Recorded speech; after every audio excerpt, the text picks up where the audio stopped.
નમામિ ભગવતી પરિવારિદેવ સુરાસુરૈર્વંદિતપાદપદ્મં લોકે જરામૃત્યુનાશમ ધાતારમીશં વિવિધૌષધીનાં.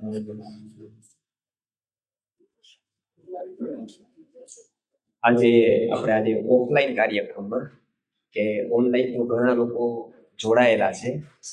કેટલા લોકો વિડીયો જોવે છે આમાંથી? ઘણા બધા, મોટા ભાગના છે. તો શાસ્ત્રોક્ત આયુર્વેદ આપણી ચેનલ છે, એમાં આપણા બધા વિડીયો અપલોડ થાય છે.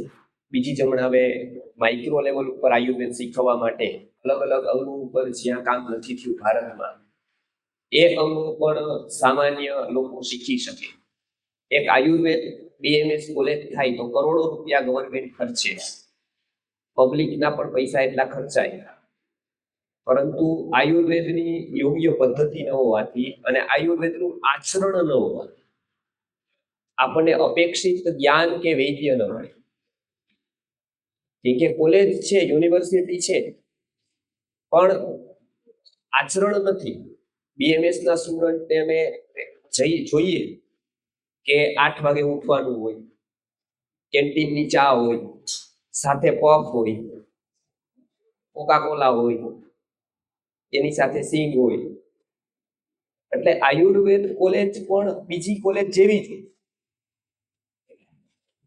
પ્રોફેસર હોય તો થોડુંક પણ વધારે લેક્ચરનો ટાઈમ આપે નહીં, પોતાના કાર્યમાં એટલા બધા વ્યસ્ત હોય. એને કારણે આયુર્વેદમાં આપણને સારા વૈદ્યો મળતા નથી. આયુર્વેદનું જ્ઞાન આપણા સુધી પહોંચતું નથી. તો આયુર્વેદનું જ્ઞાન એક સીમિત થઈ ગયું 0.01% વ્યક્તિ માટે. કે તમારે આયુર્વેદ શીખવું છે, આપણે શીખવું છે. એક સામાન્ય ગૃહિણી છે, સામાન્ય વ્યક્તિ છે, બિઝનેસમેન છે, પ્રોફેસર છે, દુકાનદાર છે, કોઈ પણ પ્રકારનો વ્યક્તિ છે, એને પોતે શીખવું છે. તો આજે તમે યુનિવર્સિટીમાં જાઓ તો એ એમ કહે છે કે તમારે 12th સાયન્સ છે, તમે કયો નહીં તો તમે એલિજિબલ નહીં. 12th સાયન્સ છે, બી ગ્રુપ છે, તો તમે કીધું કે નહીં તો એલિજિબલ. એમાં 80 અપ માર્ક્સ છે, નથી તો તમે એલિજિબલ. તમને જિજ્ઞાસા ગમે તેટલી છે, શીખવાની ઈચ્છા ગમે તેટલી છે, તમારામાં બીજી યોગ્યતા ઘણી બધી છે, પણ તમારામાં નથી તો તમે એલિજિબલ નથી. તો આપણને કોણ જ્ઞાન આપશે, શીખવશે? અને આયુર્વેદનું આપણે જ્ઞાન લઈ લઈએ અને બીજી બધી જ વસ્તુઓ આપણે કેટલી બધી શીખી જશું, તો એ બધું એકડા વગરના મીંડા છે. એ ચાહે અધ્યાત્મનું જ્ઞાન કેમ, કે શરૂઆત શરીરથી છે. શરીર જ આપણું સ્વસ્થ નહીં, શરીરના નિયમો આપણને ખબર નહીં, અને આપણે વાત આખી કરતા હશું 10મા ફ્લોરની 12મા ફ્લોરની, જ્યારે આપણું ફંડામેન્ટલ જ ખબર નથી કે એની અંદર શું નાખવું જોઈએ, કેવું નાખવું જોઈએ. અને આપણે વાત અલગ મલકની સ્વર્ગની કરશું કે બીજી બધી વાતો અધ્યાત્મની કે ધર્મની કરશું, તો એનો બહુ અર્થ નહીં. કે જે પણ કામ કરવાનું છે એ આ બોડીથી જ કરવાનું છે. અને આજે એટલા બધા રોગો વધ્યા છે, હોસ્પિટલો વધી ગઈ. હોસ્પિટલો વધતા રોગો ઘટવા જોઈએ, રોગો વધ્યા. રોગી ઘટવા જોઈએ, રોગી વધ્યા. રોગો લાંબા ચાલે, ઘરે વટી જવા જોઈએ એ મહિનાઓ ચાલે. રોગો કોમ્પ્લિકેશન થી ઉપર કોમ્પ્લિકેશન પકડતા ગયા. કેન્સર જેવી ભયાનક બીમારીએ તો ભારતનો ભરડો લઈ લીધો. ડાયાબિટીસના ક્ષેત્રમાં ભારત આજે કેપિટલ થવા જઈ રહ્યું છે. બીજામાં તો આપણે થયા ડાયાબિટીસમાં થઈ ગયા. ભારતે બીજા વિકાસમાં પ્રગતિ કરી કે ન કરી ખબર નથી, પણ રોગ વાઇઝ ખૂબ પ્રગતિ થઈ. છેલ્લા 20 વર્ષમાં રોગ વાઇઝ આપણે મલ્ટિપ્લિકેશન કર્યું. હવે કોઈ ઘર એવું બાકી નથી કે ત્યાં રોગી નથી. રોગી વગરનું કોઈ ઘર જ નથી. એ રોગ ઉપર આપણે જ્યારે સૌથી વધારે ભરોસો વૈદ પાસે મૂકતા હતા, ડોક્ટર પાસે મૂકતા હતા, કે જેને આપણે નેક્સ્ટ ગોડ ગણતા, કે ભગવાન પછી કોઈ પૂજનીય છે, ભગવાન પછી કોઈ પર્સન છે કે જેને આપણે જેની ઉપર વિશ્વાસ મૂકી શકીએ, તો એને ભગવાન ધન્વંતરીએ પોતાના દૂત કીધા. ભગવાન ધન્વંતરીએ કીધું કે બીજું જગતમાં તમારી સાથે બધા લોકો ખોટું કરી શકે, પરંતુ એક વૈદ્ય, એક આયુર્વેદનો પ્રાણાભીસર વૈદ્ય તમારું આરોગ્યની જેની જવાબદારી મેં સોંપી છે એ ક્યારેય ખોટું નહીં.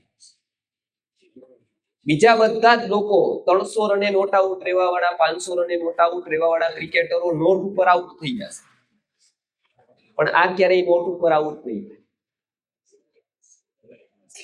એ ભારતને એક અદ્ભુત વિજ્ઞાન થયું જેને આયુર્વેદ આજે વિશ્વભરમાં એની માન્યતા છે. પરંતુ આ હમણાં બ્રિટનથી ન્યૂઝ આવ્યા હતા કે કંઈક 5000 ડોક્ટરોની ભરતી કરે છે, આયુર્વેદની શાખાઓ ખોલે છે, અને લોકોએ ખૂબ ફોરવર્ડ કર્યા, આપની પાસે પણ પહોંચી ગયા છે. પણ સૌથી ખાટલે મોટી ખોટી છે કે ભણાવશે, પુસ્તકો લેવાઈ જશે, સંહિતાઓ ગોઠવાઈ જશે, રિસર્ચ પેપર લખાઈ જશે, એ બધી જ વસ્તુ બરાબર થશે લાઇબ્રેરી, પણ ભણાવશે કોણ? આયુર્વેદની જે મૌખિક પરંપરા ભણાવવાની હતી કે ઘર ઘર સુધી ડિસેન્ટ્રલાઇઝ રીતે આયુર્વેદનું જ્ઞાન પહોંચવું જોઈએ, જે સહજ રીતે,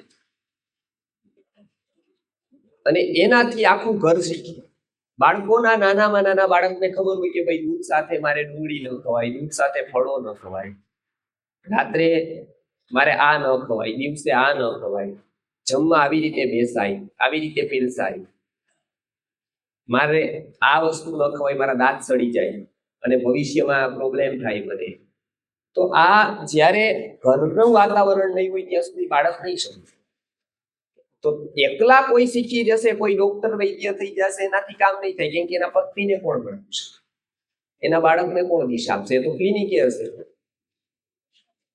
એના સાસુને કોણ કહેશે, એના મમ્મીને કોણ કહેશે? તો આ બધા પ્રશ્નો છે. એટલે સામાજિક ક્ષેત્રમાં વિચાર્યું છે કે આ આખું આયુર્વેદ વર્ષોથી જે લુપ્ત થઈ ગયેલું હતું, આ જ્ઞાન અવેલેબલ નહોતું સમાજના સ્તર, એ ભગવાન ધન્વંતરીની નગરી એટલે કે વારાણસી, ત્યાં ભગવાન ધન્વંતરી આયુર્વેદનું ઉદ્ઘોષ કર્યો, હજારો વનસ્પતિઓના દિવ્ય ગુણ આપી અને હજારો લાખો બાળકોને અપંગ અને અંધ થતા બચાવ્યા, હજારો મહિલાઓને લાખો રોગોથી બચાવી, હજારો લોકોને રસાયણ પ્રયોગ કરાવી દિવ્ય જીવનની પ્રાપ્તિ કરાવી કે જેથી પોતે અધ્યાત્મના માર્ગે આગળ વધી શકે.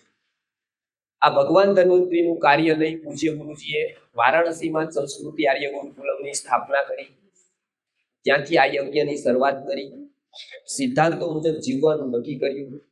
ભગવાન ધન્વંતરીએ બતાવેલો માર્ગ અને એ માર્ગ ઉપર કટિબદ્ધ થઈ 1000 પ્રલોભનો આવે કે 1000 પ્રકારના પ્રતિરોધો, આ બંનેમાં અડગ રહી અને આજે આ કાર્ય સમાજ સુધી ગયું. તો આયુર્વેદની યુનિવર્સિટીઝની જે સરકારી જેટલા ગવર્મેન્ટ સ્ટ્રક્ચર છે એના પછીનું જો કોઈ નોન ગવર્મેન્ટ સ્ટ્રક્ચર હોય કે જે આયુર્વેદનું શિક્ષણ ફ્રી ઓફ ચાર્જ પ્રદાન કરતું હોય તો એ ભારતભરમાં મને ગૌરવ પણ થાય છે અને દુઃખ પણ થાય છે. ગૌરવ એ વાતનું છે કે એક સંસ્કૃતિ આર્ય ગુરુકુલમ છે, અને દુઃખ એ વાતનું છે કે એક જ સંસ્કૃતિ આર્ય ગુરુકુલમ છે. આવા હજાર હોવા જોઈએ, બીજું કોઈ નહીં.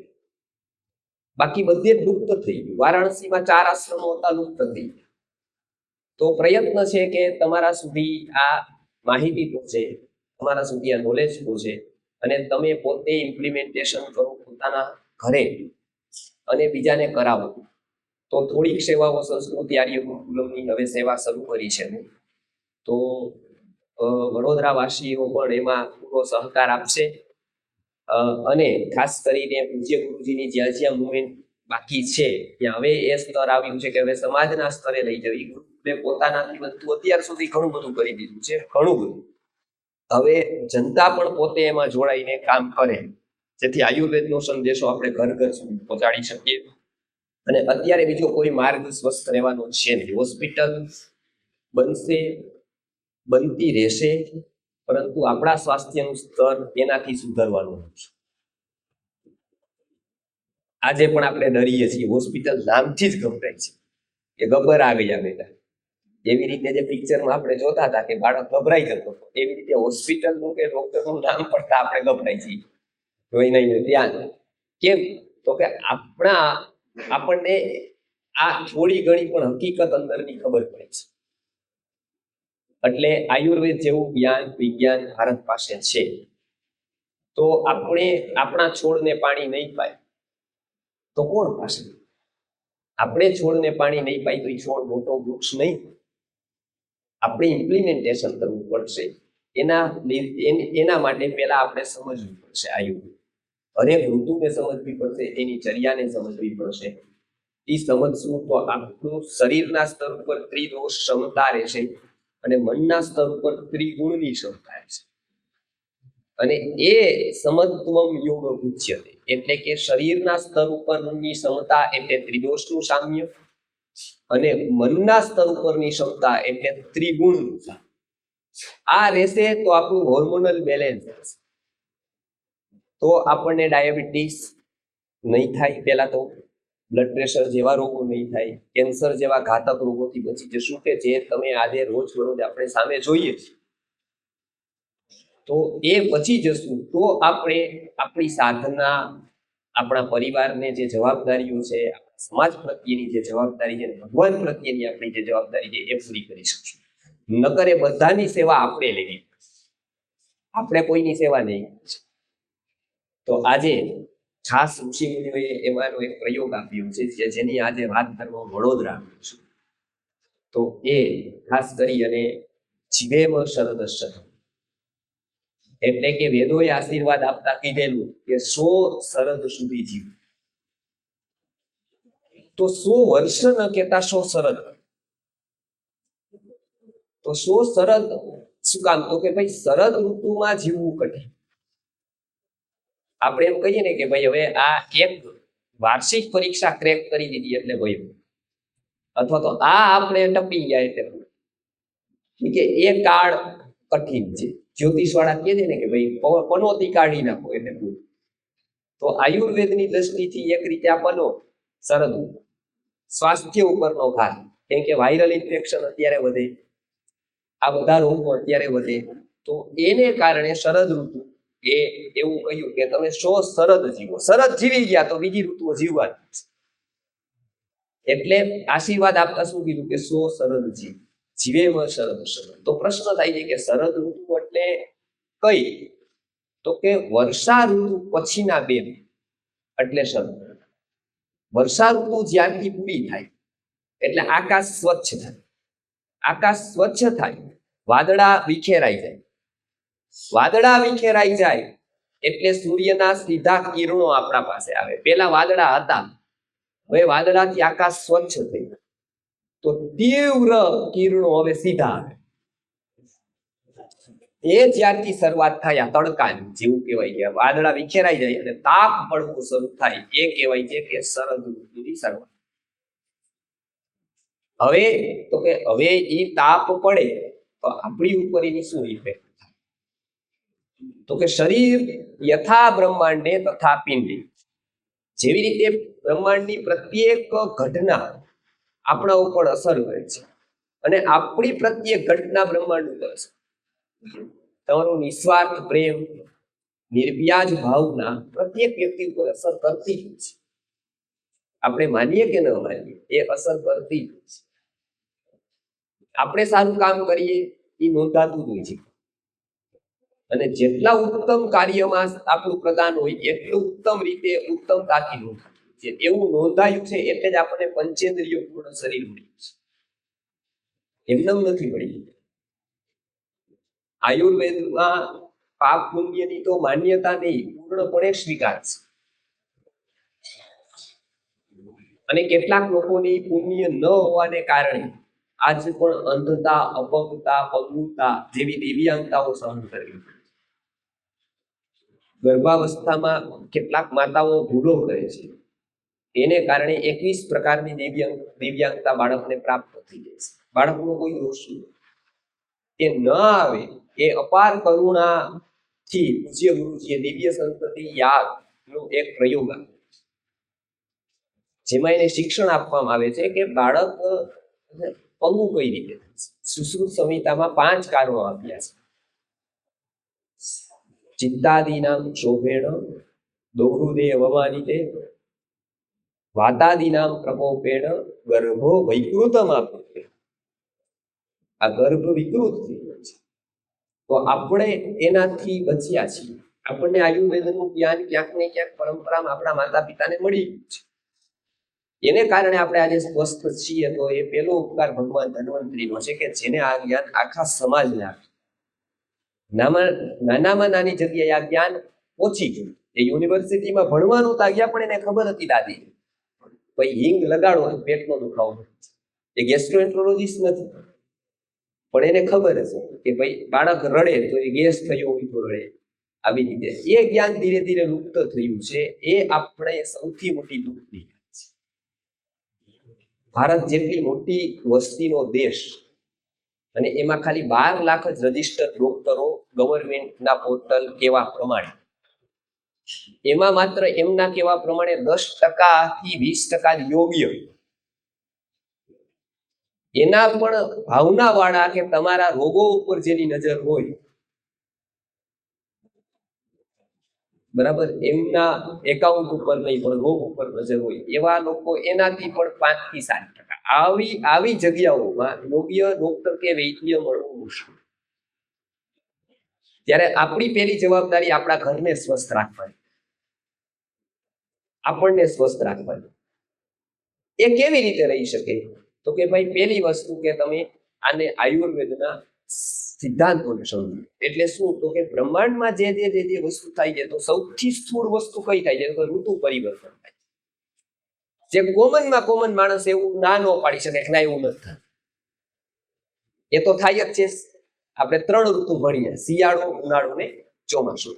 આયુર્વેદે ઋતુમાં પરિવર્તન વાતાવરણનું થાય, દોષોમાં પરિવર્તન થાય, એ પ્રમાણે 6 ઋતુ. એટલે શિયાળાની 2 ઋતુ, ઉનાળાની 2 ઋતુ અને ચોમાસાની. એમાં ચોમાસામાં પહેલી વર્ષા ઋતુ, જેમાં વરસાદ આવે અને વાદળ છાયું આવે, અને એ 2 મહિના. પછીના 2 મહિના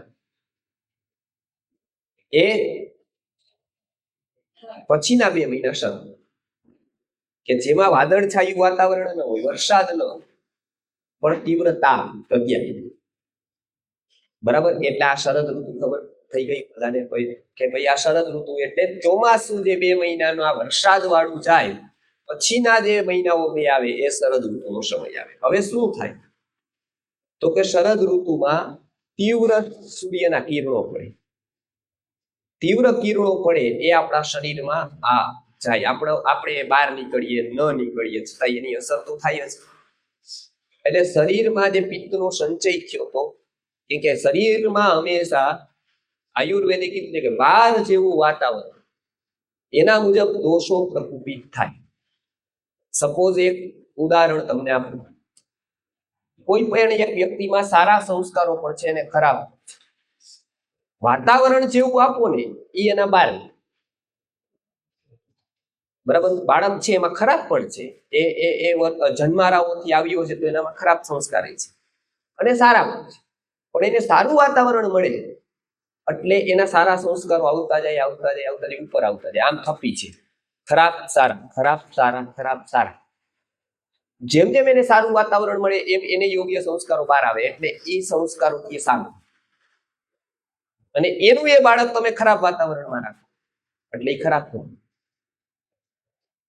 એ પોતે ક્રાઇમ શીખીને નથી આવતું, એ હિંસા શીખીને નથી આવતું, એ જૂઠું બોલવાનું શીખીને નથી આવતું, એ આવું શીખીને નથી આવતું. પણ અમેરિકામાં જન્મે છે, ત્યાં એવું વાતાવરણ મળે.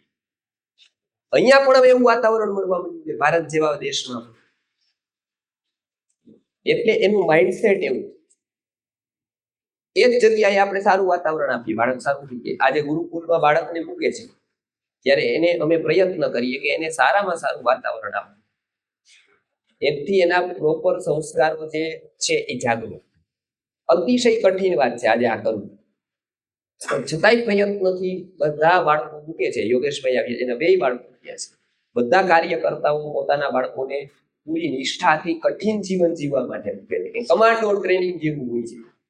સવારે આટલા વાગે ઉઠી જવાનું, આટલા વાગે નાસ્તો, આટલું કલાક ભણવાનું, સારું વાંચન કરવાનું, બરાબર. જેથી ભારતને દેશને એક સંસ્કારી નાગરિકો મળે તો રાષ્ટ્રનું ઉત્થાન થશે. વ્યસની જુગારીઓ મળશે તો રાષ્ટ્રનું નિર્માણ નહીં કરી શકાય. સારી યુક્તિઓ હોય, સારા બહેનો, તો મહિલા સશક્તિકરણ. તો આ એક જરૂરી છે. એમ અહીંયા આપણે જોઈએ કે સારું બહારનું જે વાતાવરણ હવે તાપ વાળું છે, તો અંદર રહેલો તાપ પારા પિત્ત બાર સમાને વૃત્તિ એ નિયમ, બહાર જેવું છે એવું અંદરથી ત્યારે પિત્તનો પ્રકોપ થાય, તીવ્ર તાપ પડે, પિત્તનો પ્રકોપ થયો અંદરથી, પિત્તનો પ્રકોપ થાય એટલે પિત્તના 40 પ્રકારના રોગો થવાની સંભાવના છે. કફના 20 રોગો છે, પિત્તના 40 રોગો છે અને વાતના 80 રોગો છે. પિત્ત આમય ક્રોધી છે, આમય તીક્ષ્ણ છે, ઉષ્ણ છે. જોજો બરાબર. ગેસ થયો હોય તો તમને ગુસ્સો ન આવે, પગ દુખતા હોય ગુસ્સો ન આવે, શરદી થઈ હોય ગુસ્સો ન આવે, પણ એ જ જગ્યાએ તમને માથું દુખતું હોય ને તો ગુસ્સો આવે. પિત્ત ઉપર ચડી ગયું હોય ને તો ક્રોધ આવે. ખબર છે? એટલે આમ પણ એ તીક્ષ્ણ અને ઉષ્ણ છે, એમાં પણ એ કુપિત થાય તો શું? આમાં વીછી ડંખીલો જ છે ને એમાં એ ક્રોધી થાય તો શું હાલત? એટલે પિત્તનો પ્રકોપ સૌથી વધારે ઘાતક ગણાય, કેમ કે કફ શાંત છે ને પ્રકોપિત થાય તો વાંધો, વાયુ ચંચલ છે ને પ્રકોપિત થાય તો વાંધો નહીં, પણ પિત્ત તો ક્રોધી ને ઉષ્ણ જ છે. એ આમય મગજ કરેલું આપણને કરી દઈએ છે સાધારણ, એમાં પ્રકોપિત થાય શું સ્થિતિ? એટલે આયુર્વેદે કીધું કે આ પિત્તનો પ્રકોપ થાય કે જે સૌથી ઘાતક, એ સૌથી ઘાતક રોગ. તો પિત્તનો પ્રકોપ થવાથી 40 પ્રકારના રોગો થવાની સંભાવના છે. એટલે આપણે ત્યાં બીજું સૂત્ર આપ્યું કે રોગાણામ શારદી. રોગોની માતા કોઈ એક રૂપ હોય તો કઈ? સારી, સરળ. કેમ કે ત્યારે સૌથી વધારે રોગોનો જન્મ થાય. તો રોગોનો જન્મ સૌથી વધારે કઈ ઋતુમાં? તો કે શરદ. રોગાણામ શારદી. પિતા ચ કુસુમા, વસંત ઋતુ એની પિતા. પછી તો કે યમદ્રંષ્ટ્રા સ્વસાપ, સ્વસુર પક્ષ કેવો હોય તો કાર્તક મહિનાના છેલ્લા 15 દિવસ, પખવાડિયું, એને યમની દાઢ, જ્યારે કોમ્પ્લિકેટેડ ડિઝીઝ વાળા બધા ત્યારે વિદાય. કે એ ઇન બે ઋતુ ફરે ત્યારે ઋતુ સંધિ કાળ કાર્તક મહિનાનો કાઢવો, કેમ કે એકદમ ઠંડી છે એટલે દમ વાળા શ્વાસ વાળાને માટે ઘાત છે. બરાબર. એટલે એ યમદ્રંષ્ટ્રા કહેવાય. તો કે હવે રોગનો દુશ્મન કોણ? એને પકડી લઈ તો વાંધો ન, કેમ કે દુશ્મનનો દુશ્મન દોસ્ત થઈ જાય. રોગ આપણો દુશ્મન અને એનો દુશ્મન કોણ? એને આપણે પકડી લઈએ તો આપણો મિત્ર થઈ જાય. તો કે એના મિત્ર તરીકે એમને કીધું કે હિતભૂ મિતભૂ પ્રેમ, એટલે કે હિતકારક ખાવું અને મિતકારક એટલે પ્રમાણસર, આ બે રોગના દુશ્મન. કે આ માટે પહેલી વસ્તુ શું કરવી? કે પહેલી વસ્તુ રોગથી બચવા માટે હિતકારક ખાવું. કે હિતકારક આહાર ક્યાં? સરળ. તો એમના માટે આમ તો હિતકારક આહારની આખી સૂચિ આપેલી છે અને પ્રત્યેક ઘરે અમે લોકો હમણાં છાપવાના છીએ ને, પ્રત્યેક ઘરે નેચરોપેથીના ડોક્ટરો છે, આયુર્વેદના જે યોગના ટીચરો છે, એમને ખાસ પૂછો કે જો તમે આહારચર્યામાં ધ્યાન નહીં આપો, આયુર્વેદના આહારના સિદ્ધાંત નહીં સમજો, તો તમારી પથ્થીને તમે સફળ નહીં કરશો. કેમ કે અંતે સેલ બને છે એ આહાર ના, એ પગ હલાવીને હાથ હલાવીને યોગા કરવાથી સેલ નથી. એનેથી આપણો મધ્યપ્રદેશ ઘટે. આપણે ગુજરાતમાં મધ્યપ્રદેશ બધાના બહુ વધ્યા હોય, એ ઘટે, પણ એનાથી આરોગ્ય પ્રાપ્ત ન થાય જ્યાં સુધી તમે યમ નિયમ નો પાડો.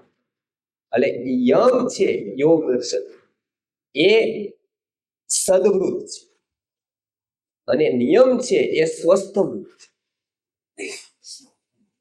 એનું પાલન કરવું જોઈએ તો આસન તમારી ઇફેક્ટ, તો તમે યોગ ટીચર બરાબર. તો આ બે વસ્તુ બધા લોકો શીખે. એમના માટે ગુરુકુલ પ્રયત્ન કરે છે કે આહાર, હિતકારક આહાર આયુર્વેદની દ્રષ્ટિથી કેવો, કોને ગણવું, આહાર વિશે કેવું સાયન્સ છે કે જેની ન્યુટ્રિશન વેલ્યુ હોય મોડર્ન સાયન્સ પ્રમાણે બધું લેવાય, પાછું ગમે ત્યારે લેવાય, ગમે તેને લેવાય, તો કે નહીં, એ બધાના નિયમ છે. એ નિયમને જાણવા પડે, એ આહારને જાણવો પડે, જેથી કરીને આપણે ઋતુ વાઇઝ એમાં ફેરફાર કરી શકીએ. કોઈ એક ડાયટ સિસ્ટમ આયુર્વેદની એવી નથી કે તમે 12 મહિના થોડાક આહારને બાદ. અત્યારે નવી નવી નીકળી છે ને કે આ 12 મહિના લો, જ્યુસ પીવો, કાચું ખાઓ, કોઈ કે આવા ફળ ખાઓ, કોઈ કે આવા જ પત્તા ખાઓ.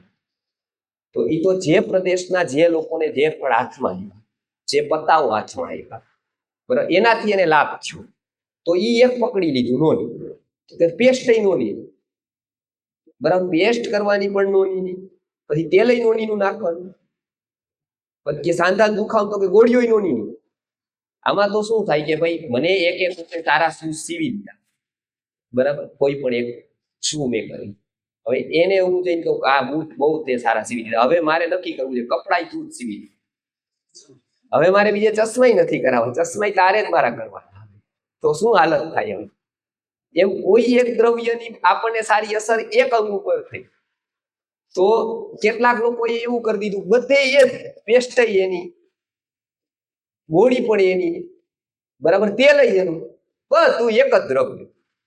આયુર્વેદના પ્રાજ્ઞ ઋષિ મુનિઓ કહે છે કે જો એક દ્રવ્યથી થતું તો અમે 2000 વનસ્પતિના ગુણ શું કામ? એકથી થઈ જતું તો અમારી પાસે એવો થોડો ટાઈમ છે નકામા બેઠા થી 2000 ના લખી, અને 2000 થી પણ ખાલી 2000 થી થઈ જતું હોય અને તમે બધું લઈ શકતા હોત તો એના દોષો શું કામ અમે લખ્યા? અમે દોષો લખ્યા એને કે તમારે ગમે ત્યારે આ ન લખે.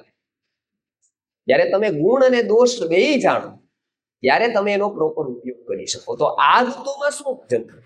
તો કે ભાઈ પહેલા નંબરનો આહાર શરદ ઋતુ શું? તો ઋષિ મુનિઓનું સાયન્સ જો કેટલું બધું વિચાર્યા છે. એ એવું કહે છે કે સૂર્યનો તાપ સીધો પડશે એટલે તમારા શરીરમાંથી રસ શોષાય. જેવી રીતે પાણી ઉપર સીધો પડે તાપ એટલે પાણી શોષાઈ જાય, ખબર છે ને? તમે ફળને તડકામાં રાખો એટલે એનો રસ શોષાઈ જાય કે નહીં? રસ ચૂસી લે સૂર્ય, બરાબર છે?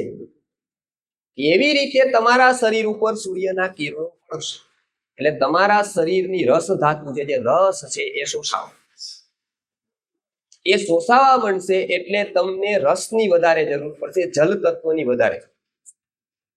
હવે બધા અન્નમાં જલ તત્વ સૌથી વધારે છે એમાં તો કે ચોખા. એ તમને ખબર છે? ચોખા પુષ્કળ પાણી પીએ એટલે કેટલાક પર્યાવરણવાદીઓ ના પાડે એ પણ તમને ખબર હશે કે ચોખા ન વવાય, ચોખા ન ખવાય, બરાબર, કે પાણી વધારે પીએ છે, ખબર છે? પણ હું તમને સ્પષ્ટતા કરું, ચોખા પોતાના માટે પાણી નથી પીતા. ચોખા જેટલું પાણી પીએ છે ને એટલું સામે મનુષ્યને આપી દે છે. રઘુવંશ નામના મહાકાવ્યમાં રઘુવંશી રાજા ઉપર એક પ્રશ્ન હતો, દિલીપ અને રઘુ, કે ટેક્સ લે છે. મહાકવિ કાલિદાસે ખુલાસો કર્યો કે પ્રજાનામ એવ ભૃત્યર્થમ સતેભ્યો બલિમાદદી સહસ્ત્ર ગુણમાં સૃષ્ટુમ આદત્તેહી રસમ રવિ. સૂર્યનું લેવું પણ ક્યારે કોઈને આપવા માટે છે. એ પોતાનું પાણી ન જોતું, પણ દરિયાનું પાણી લે શું કામ? લે તો 1000 જગ્યાએ વૃષ્ટિ કરી શકે. એની પાસે નેટવર્ક છે અને દરિયા પાસે નેટવર્ક છે. આ બે ભેગા થાય ને તો જગતનું કલ્યાણ. દરિયા પાસે પાણી ઘણું પણ નેટવર્ક એને કોને દેવું એ ખબર નથી, પોતે એક જગ્યાએ જ રહે છે. સૂર્ય પાસે નેટવર્ક છે આખા વિશ્વ, એની પાસેથી લે તો એના નેટવર્ક થી બધે પહોંચાડી પૂરે પૂરે જગત. એવી રીતે ચોખા પાણી પીએ છે, પોતાના માટે નથી પીતા, એ ચોખા પાણી છોડે છે, જોયું? એટલે આપણે ભાત જેવા બનાવી શકીએ, એ ઘઉંના બને ભાત, બાજરાના એકય ધાન્યના ભાત ન બને. જો ખીચડી એવી ન બને જેવી ચોખાની, બાકી બધી બને પણ એવી ન બને. ચોખાની તમે ખીચડી જુઓ, ભાત જુઓ, ખીર જુઓ, કે એ પોતે પાણી છોડે, પોતે માં રસ. હવે એ ચોખા આપણે લઈએ તો અત્યારે આપણો રસક્ષય હોય, એ ચોખાના માધ્યમથી આપણો રસ પૂર્તિ થાય. એટલે ચોખા પહેલા નંબર હું ખાવું. ચોખામાંથી રસ બહાર કાઢવા માટે એમાં વધારે પાણી છે એટલે આપણે ત્યાં પાણીમાં વધારે પેલું પાણી નાખીને ચોખાને પેલું કરતા હતા, ભાત કરતા હતા, ખીચડીમાં વધારે પાણી, તો એ ચોખા પ્રોપર ચડે.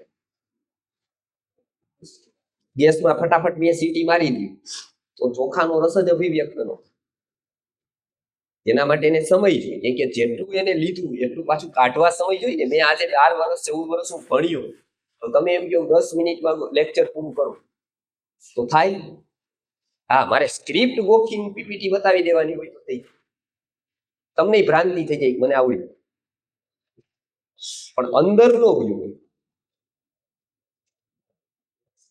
પણ જો એવું લીધું હોય તો બહાર કાઢતા સમય લાગે, અને જે નીકળે અલગ અલગ લેવલનું. બરાબર. એટલે પેલું ચોખાનું સેવન